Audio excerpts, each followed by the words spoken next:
I think it's very entertaining. I do.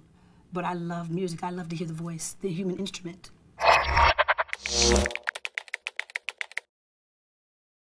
The elements that make up a great pop song, for me, was the melody and the lyric content. Whether it be about love strong or love weak, love in between. It talks about the ups and downs and experiences of love, basically. Love gone bad, love gone good, love indifferent. It's just, you know, it's got a melody and a song, a story to tell. Let's talk about the early days of MTV. What are your earliest memories of MTV? Do you remember when you first saw it, what you thought? Yeah, I remember that I couldn't get on. I remember that it was a major breakthrough for African-American entertainers to be on MTV because it was solely for rock artists. I remember Michael Jackson making a very big breakthrough, and then Tina Turner, along with myself and Bobby Brown and a few others that were major breakthrough artists on MTV. But I do remember the hassle of introducing black artists to MTV because, let's face it, was solely for white artists at that point. It was primarily a rock station. Well, yeah. And then, Jimi Hendrix is dead. It's only black rock and roll artists. Right. You mentioned Michael. You know, I think he's really credited with really breaking down the color barrier. Yeah. Why do you think that's important, or what are your thoughts on that? Well, you know, I've always had this thing about, why does it always have to be a breaking ground for people who are just totally gifted and talented? I would think that because of the talent and the humongous talents that African Americans and other artists, who are Caucasian Americans have, why should there be a breakthrough on MTV? I didn't get it. But again, you have to be outstanding to break down the walls. And Michael and a few others are outstanding. So, it was cool. It's very cool. Were you watching the channel back then, or were you so busy with your early work in your career that did you get to see it much? Sure. MTV was a must-watch. It was a must-watch because we were watching the growth and the progress of what this music television station was going to do. And everyone knew it was going to be huge and large and in charge. So what we had to do was watch the format to see if we could fit in or see if we could break it. So we did both, basically. Let's talk about some other early MTV artists. Yeah. You recently worked with George Michael. Yeah. On the duet. Yeah. Do you remember his videos from his days in Wham? Oh, yeah. Wake me up before you go. Sure. I do. Were you a fan of his music then? I was, yes.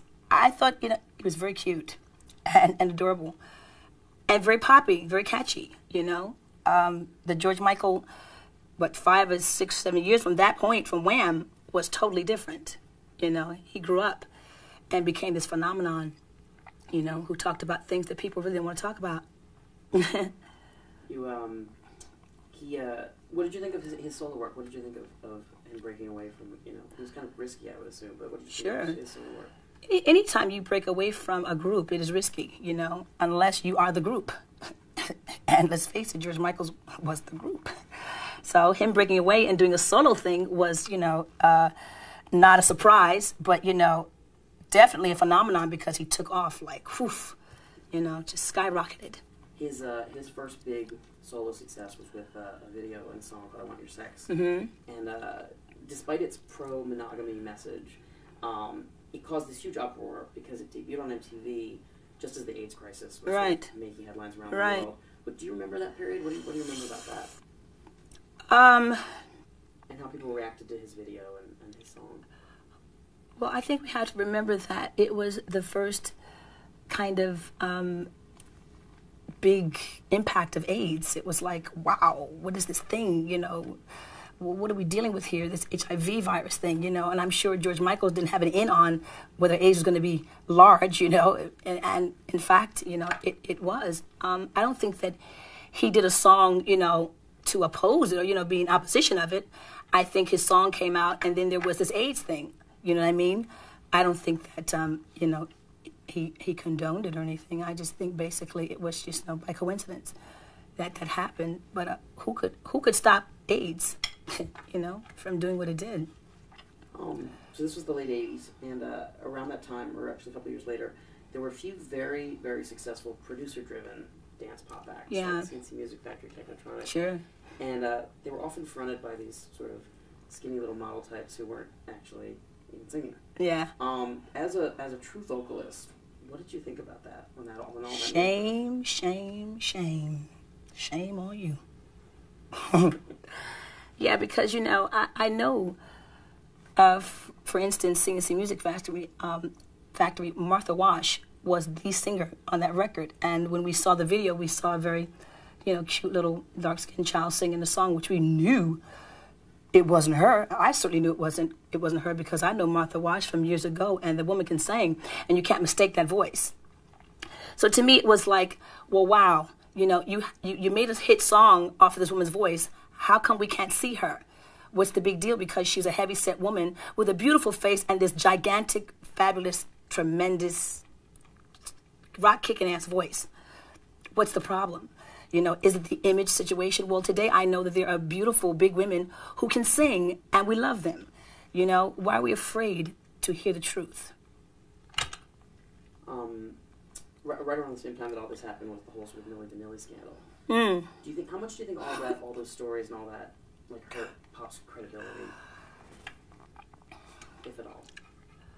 Well, let's go back now. Let's go back to the days of, like, you know, West Side Story when we saw Natalie Wood singing and we knew it wasn't her singing. I mean, you know, come on. It's like, it's called a business. And if you can make it by getting over, you will. People will do it.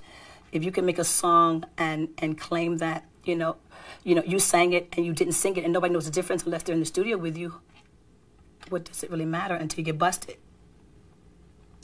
I feel bad for those guys. And they got busted. Point blank. Busted. Over the next few years, MTV really started to turn its attention more towards certain kinds of rock music and hip-hop. Right. And the only real pop artists getting MTV play were the real vocalists like yourself, Boyz II Men, Mariah. Do you think that was a reaction at all to sort of the phoniness of that period right beforehand? Or do you think taste just changed? Or I just think people weren't going to put up with that. Period. We were not going to put up with fake singing and taking credit for something that, you know, wasn't there. We just weren't going to. Americans were just not going to put up with that. And that was the bottom line. It didn't have anything to do with me or Michael or the vocalists or people who could really sing. It was just that we weren't going for that. That's out.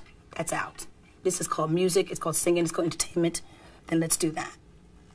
This was right around the same time as The Bodyguard and I Will Always Love You, which are amongst, you know, the biggest albums and singles of all time.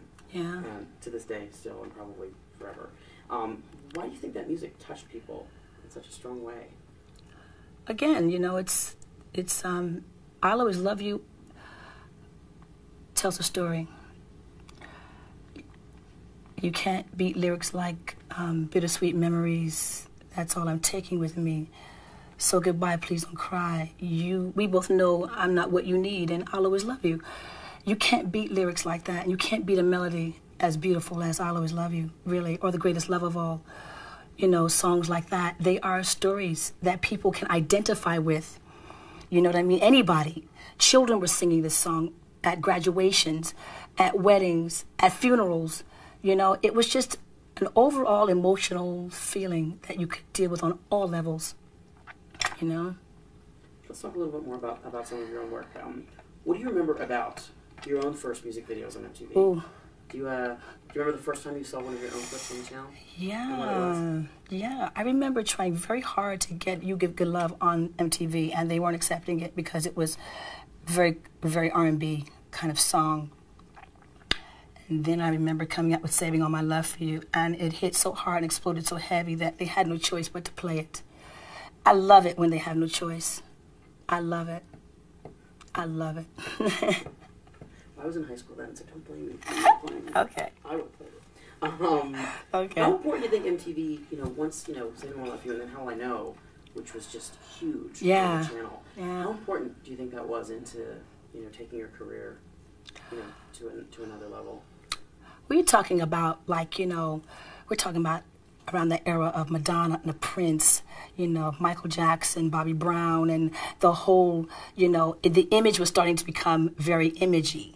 It was the look, it was the hair, it was the makeup, it was the way you moved, the way you danced, the way your mouth sang a song, you know what I mean, the way your head moved, All those little gestures and things became very important for video purposes.